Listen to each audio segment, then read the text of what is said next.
ఆంధ్రప్రదేశ్ రాజధాని అమరావతి నిర్మాణానికి గ్రహణాలన్నీ ఇప్పుడు తొలగిపోయాయి. నిర్దేశించుకున్న లక్ష్యం ప్రకారం 3 ఏళ్లలో రాజధాని నిర్మాణానికి నేను కూడా భుజం కలుపుతానని ప్రధానమంత్రి నరేంద్ర మోదీ ప్రకటించారు.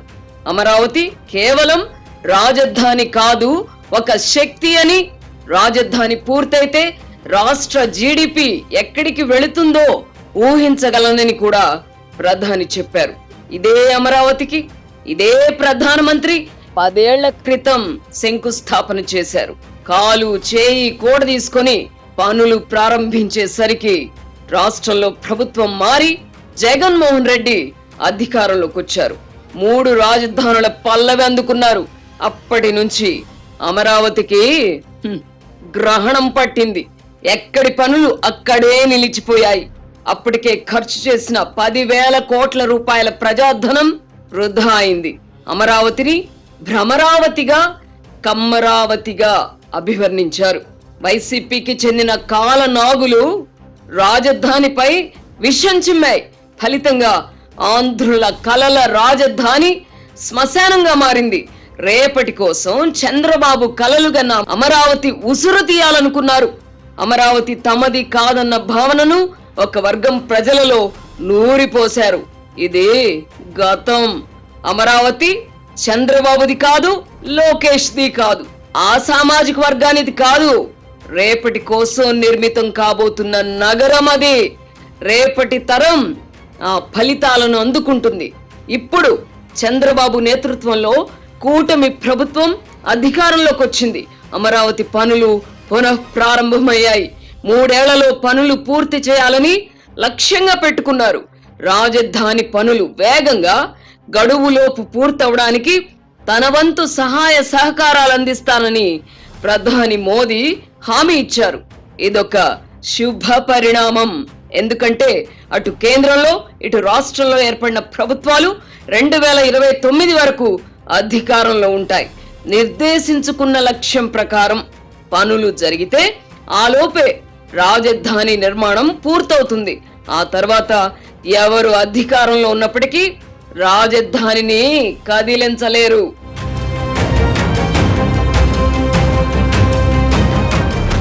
అయితే ఇల్లలకగానే పండుగ కాదన్నట్టుగా శుక్రవారం నాటి ప్రధాని హామీతో అంత సవ్యంగా జరుగుతుందని భావించలేం. మాజీ ముఖ్యమంత్రి జగన్మోహన్ రెడ్డి అమరావతిపై అంతులేని ద్వేషాన్ని పెంచుకున్నారు. రాజధాని కోసం భూములిచ్చిన రైతుల ముఖాలు చూడడానికి కూడా అధికారంలో ఉన్నప్పుడు ఆయన ఇష్టపడలేదు. గత ఎన్నికల్లో వైసీపీ ఓడిపోయింది, కానీ వైసీపీకి అనుబంధంగా మారిన పోలీసులు, అధికారులు, జర్నలిస్టులుగా చలామణవుతున్న వాళ్ళు, మేధావుల ముసుగులో తిరుగాడుతున్న వాళ్ళు, పిల్ల సైకోలు ఇప్పటికీ చురుగ్గానే పనిచేస్తున్నారు. ఈ శక్తులు మారీచులుగా మారి అమరావతి నిర్మాణానికి అడుగడుగున ఆటంకాలు సృష్టించవచ్చు. రాజధాని ప్రాంతంలో అరటి తోటలు తగులబెట్టడం, కులం చిచ్చు పేరిట రైళ్లను ధ్వంసం చేయడం వంటి సంఘటనలను మళ్లీ చూడాల్సి రావచ్చు. హై సెక్యూరిటీ ఉండే విమానాశ్రయాల్లో కోడి కత్తులను చూసాం, నట్టింట్లో గొడ్డలి వేటును చూసాం. ఇలాంటివి మళ్లీ జరగవన్న గ్యారంటీ ఏమిటి? కులాల పరంగా ఆంధ్రప్రదేశ్ అతి సున్నితమైన రాష్ట్రం. రేపటి కోసం కాకుండా కులం కోసం కత్తులు దూసుకుంటారు. తెలంగాణలో మాదిరి ఈ రాష్ట్రం నాది, మాకు రాజధాని లేకపోతే ఎలా అన్న భావన తక్కువ.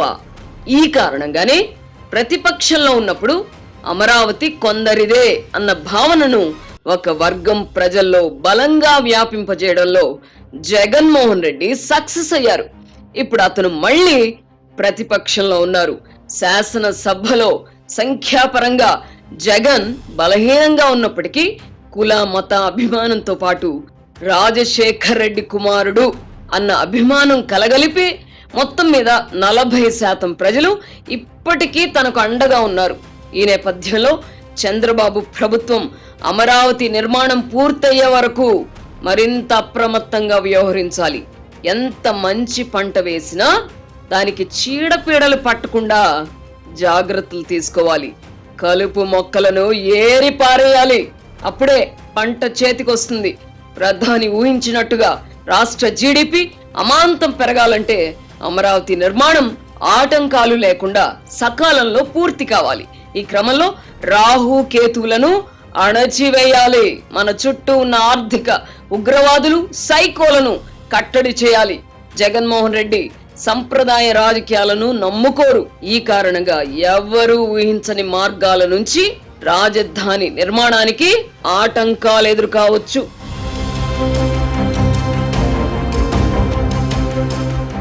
నిజానికి రాష్ట్రం విడిపోయి 11 ఏళ్లవుతున్న రాజధాని కూడా ఏర్పడనందుకు ఆంధ్రులు బాధపడాలి. అద్భుతంగా అభివృద్ధి చెందిన హైదరాబాద్ తెలంగాణ సొంతం. మనం కూడా అటువంటి రాజధానిని నిర్మించుకోవాలన్న కసి ప్రజల్లో ఏర్పడకుండా చేశారు. ప్రపంచంలో ఏ నగరం కూడా 3-4 ఏళ్లలో పూర్తి కాదు. అదొక నిరంతర ప్రక్రియ. హైదరాబాద్ నే తీసుకుందాం. ప్రస్తుతం అభివృద్ధికి నమూనాగా ఉన్న సైబరాబాద్ కు చంద్రబాబు పురుడు పోసినప్పుడు అక్కడ రాళ్లు రప్పలు మాత్రమే ఉండేవి. ప్రైవేట్ రంగం సహకారంతో అద్భుత నగరంగా అభివృద్ధి చెందింది. ప్రభుత్వం తరపున చంద్రబాబు అప్పట్లో సహాయ సహకారాలు అందించారు. ఐటీ రంగాన్ని ఆకర్షించారు. అప్పట్లో గుజరాత్ ముఖ్యమంత్రిగా బాధ్యతలు చేపట్టిన తాను హైదరాబాద్ లో ఐటీ రంగాన్ని అభివృద్ధి చేస్తున్న తీరును జాగ్రత్తగా గమనించేవాడినని ప్రస్తుత ప్రధాని నరేంద్ర మోదీ స్వయంగా చెప్పారు. 4 ప్రభుత్వ భవనాలను నిర్మించినంత మాత్రాన అభివృద్ధి జరిగిపోదు.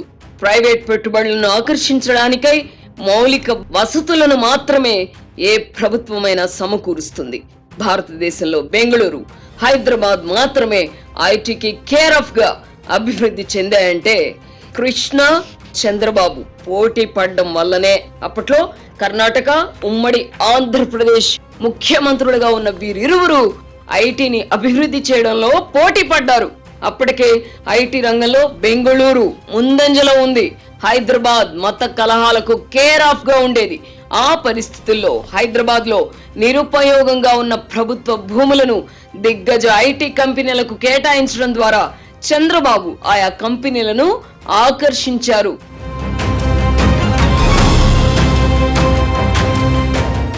రాజధాని నిర్మాణం కోసం 50,000 ఎకరాల అవసరమా అని ఆంధ్రప్రదేశ్ కు చెందిన కొంతమంది అపరమేధావులు ఇప్పటికీ కూనిరాగాలు తీస్తున్నారు.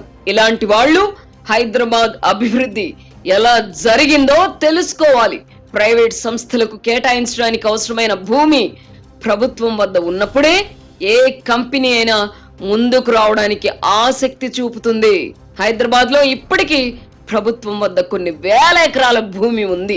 తెలంగాణలో పెట్టుబడులు పెట్టాలనుకునే వారికి ఈ భూములను ఆకర్షణగా చూపుతున్నారు. అమరావతి మహానగరంగా అభివృద్ధి చెందాలంటే ప్రైవేట్ రంగం కూడా కలిసి రావాలి.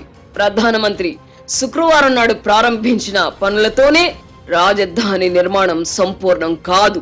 ప్రభుత్వ నిర్మాణాలతో పాటు ప్రైవేట్ రంగంలో కూడా నిర్మాణాలు జరిగినప్పుడే రాజధానికి ఒక రూపు వస్తుంది. అమరావతి పేరిట ఒక వర్గం ప్రజలకు మేలు చేయడానికై 1,00,000 కోట్ల రూపాయలు ఖర్చు చేయడం అవసరమా? రాష్ట్ర ప్రజలందరికీ చెందిన అంత సొమ్మును ఒకే చోట ఖర్చు చేయడం ఏంటి అని ప్రజలలో విష ప్రచారం చేస్తున్న వారికి వాస్తవం తెలియక కాదు. అమరావతి నిర్మాణానికి ఖర్చు చేయబోయే డబ్బుకు రాష్ట్ర బడ్జెట్ కు సంబంధం లేదు. రైతులు స్వచ్ఛందంగా ముందుకొచ్చి ఇచ్చిన భూముల్లో ప్రభుత్వానికి తన వాటాగా వచ్చే భూమిని అభివృద్ధి చేసి విక్రయించడం ద్వారా రాజధాని నిర్మాణానికి నిధులు సమకూర్చుకుంటున్నారు. అందుకే ఇది సెల్ఫ్ ఫైనాన్స్ ప్రాజెక్ట్ అయింది. హైదరాబాద్ లో అంటే సైబరాబాద్ లో మౌలిక సదుపాయాలను అభివృద్ధి చేయడానికి తెలంగాణ ప్రభుత్వాలు కూడా తమ వద్ద ఉన్న భూములను విక్రయించడం ద్వారా నిధులు సమకూర్చుకోవడం వాస్తవం కాదా? ఇప్పుడు అభివృద్ధి చెందిన హైదరాబాద్ నుంచి అందుతున్న ఫలాలతోనే తెలంగాణలోని మిగతా ప్రాంతాలను అభివృద్ధి చేయడం నిజం కాదా? అమరావతిని మాత్రమే అభివృద్ధి చేస్తే రాష్ట్రంలోని మిగతా ప్రాంతాల పరిస్థితి ఏమిటి అని సణుగుతున్న వారు ఈ విషయం తెలుసుకోవాలి. తమిళనాడు, కర్ణాటక, మహారాష్ట్ర, ఆర్థికంగా పరిపుష్టంగా ఉండడానికి కారణం ఏమిటి? చెన్నై, బెంగళూరు, ముంబై వంటి మహానగరాలు ఉండడం వల్లనే ఆయా రాష్ట్రాలకు ఇబ్బడి ముబ్బడిగా ఆదాయం వస్తోంది. తమిళనాడులో చెన్నై మాత్రమే కాదు, మరెన్నో నగరాలు ఉన్నాయి. పారిశ్రామికంగా అభివృద్ధి చెందిన కోయంబత్తూరు వంటి నగరాలు ఉన్నాయి. చిన్న రాష్ట్రమైన కర్ణాటకను బెంగళూరు ఆదుకుంటోంది. దేశ ఆర్థిక రాజధానిగా అలరారుతున్న ముంబైతో పాటు పూణే, నాగ్పూర్ వంటి నగరాలు మహారాష్ట్రలో ఉన్నాయి. నగరాలు అభివృద్ధి చెందిన రాష్ట్రాల్లోనే అభివృద్ధిని చూస్తున్నాం. మహానగరాలు లేని ఎన్నో రాష్ట్రాలు ఉన్నాయి. అందుకే వాటి గురించి మనం మాట్లాడుకోం. మన యువత ఉపాధి కోసం హైదరాబాద్, బెంగళూరు, చెన్నై, ముంబై, ఢిల్లీ వంటి నగరాల వైపు మాత్రమే చూస్తున్నారు కదా. నగరాల నుంచి లభించే ఆదాయంతో గ్రామీణ ప్రాంతాలను అభివృద్ధి చేసుకోవచ్చు. ఈ దిశగా ప్రభుత్వాలు కృషి చేయాలి. లేని పక్షంలో నగరాలకు వలసలు పెరిగిపోయి సామాజిక పరమైన సమస్యలు ఉత్పన్నమవుతాయి.